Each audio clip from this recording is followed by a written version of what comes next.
ચલો question number 5, explain the relationship between saving and investment. હવે આ બહુ મહત્વનો ક્વેશ્ચન છે. સેવિંગ અને ઇન્વેસ્ટમેન્ટ વચ્ચે આપણે રિલેશન ફાઇન્ડ કરીએ છીએ. પહેલું, investor are saver but all saver are not a good investor. એક વાત કહું, તમારા ઘરમાં તમારા ફેમિલી મેમ્બર બધા જ કોઈને કોઈ રીતે પૈસા તો બચાવતા હશે, તો બધા જ લોકો સેવર તો કહેવાય જ, પણ બધા જ લોકો ગુડ ઇન્વેસ્ટર ના કહેવાય. કારણ કે પૈસા બચાયા છે, પણ બચેલા પૈસા તમે લગ્નમાં ચાલ્લો કરવા વાપરી કાઢ્યા તો ઇન્વેસ્ટમેન્ટ થયું. થોડા પૈસા બચાયા હોય અને ફેમિલી ટૂર કરી નાખી અને પૈસા વાપરી કાઢ્યા તો ઇન્વેસ્ટમેન્ટ થયું.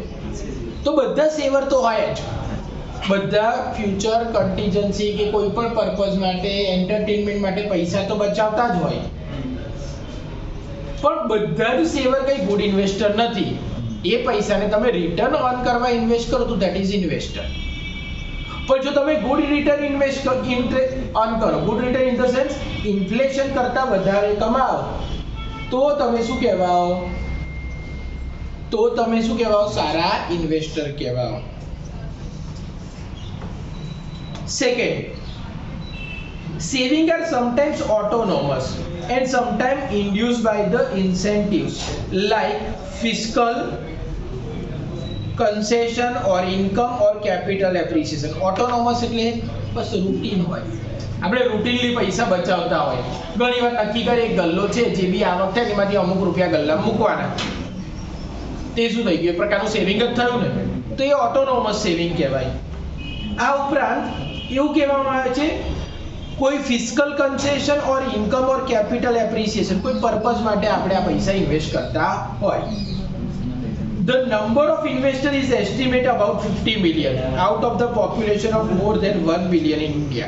1 billion એટલે 100 કરોડ.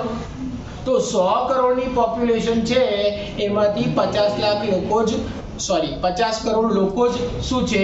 ઇન્વેસ્ટર છે. Saver come from all classes except in the case one of the population over below poverty line. હા, જે લોકો પોવર્ટી લાઈન કરતા નીચે રહેતા હોય, જેની આવક જ એમના રૂટીન એક્ટિવિટીને પહોંચી વળવા માટે ઇનફ ના હોય. દાખલા તરીકે ઘણા બધા લોકો જોતા હોય, આપણે અમુક લોકો તો આ બ્રિજની નીચે સૂતા હોય છે, તો એ લોકો પાસેથી સેવિંગની એક્સપેક્ટેશન ના કરી શકાય, બીકોઝ એમની બેઝિક નીડ સેટિસ્ફાઈ નથી થતી. ધવલ, બરાબર? તો એ લોકો સેવ નથી કરી શકતા, પણ બાકી બધા તો ઘણા બધા લોકો સેવ કરે છે. The growth of urbanization and literacy have activated the cult of investment. પણ લોકો ઇન્વેસ્ટ કરતા થયા. પહેલાના જમાના કરતા અત્યારના લોકો અર્નિંગ કરીને ઇન્વેસ્ટ કરતા થયા. કેમ? બીકોઝ એ લોકો લિટરેટ થયા. લિટરેટ એટલે ભણેલા થયા. તો ભણ્યા હોય તેમાં શીખ્યા હોય, મારા જેવા લોકો એમને શીખવાડ્યું હોય કે બેટા ટેટા નહીં ફોડવાના, પૈસા બચાવો, એને ફ્યુચર કન્ઝમ્પશન માટે યુઝ કરવાના છે, તમારે તમારું ફ્યુચર સિક્યોર કરવાનું છે. કયું statement? If your money isn't work for you, then you have to work until your life, until your death. જ્યાં સુધી જો પૈસા તમારા માટે નહીં કમાય તો તમે જીવો ત્યાં સુધી તમારે કમાવવું પડશે. More recently, since the 80s, the investment activity has become more popular with the change in the government policy towards liberalization. Government બી કે તમે ઇન્વેસ્ટ કરો. ગવર્મેન્ટ એવું કહેશે કે તમે જો ઇન્વેસ્ટ કરશો ને અમુક જગ્યાએ તો એટીસી તરીકે અમે તમને ઇન્કમ ટેક્સમાં પણ ડિડક્શન આપીશું.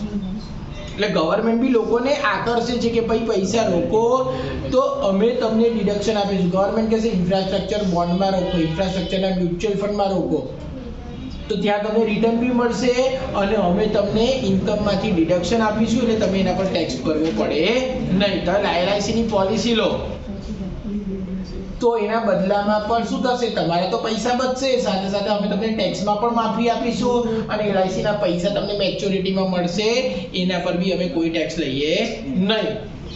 તો ગવર્મેન્ટ બી આકર્ષે છે લોકોને કે ભાઈ ઇન્વેસ્ટ કરો.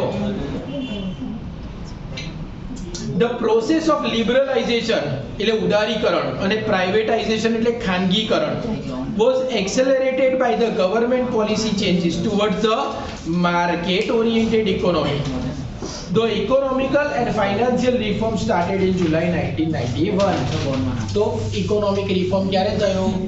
જુલાઈ 1991. કોણે કર્યું હતું? તો પીવી નરસિંહ રાવ આપણા પીએમ હતા. ત્યારે ફાઇનાન્શિયલ પોલિસી ડોક્ટર મનમોહન સિંઘે ચેન્જ કરી હતી. પછી ઇન્વેસ્ટમેન્ટના ઓબ્જેક્ટિવ જોઈએ.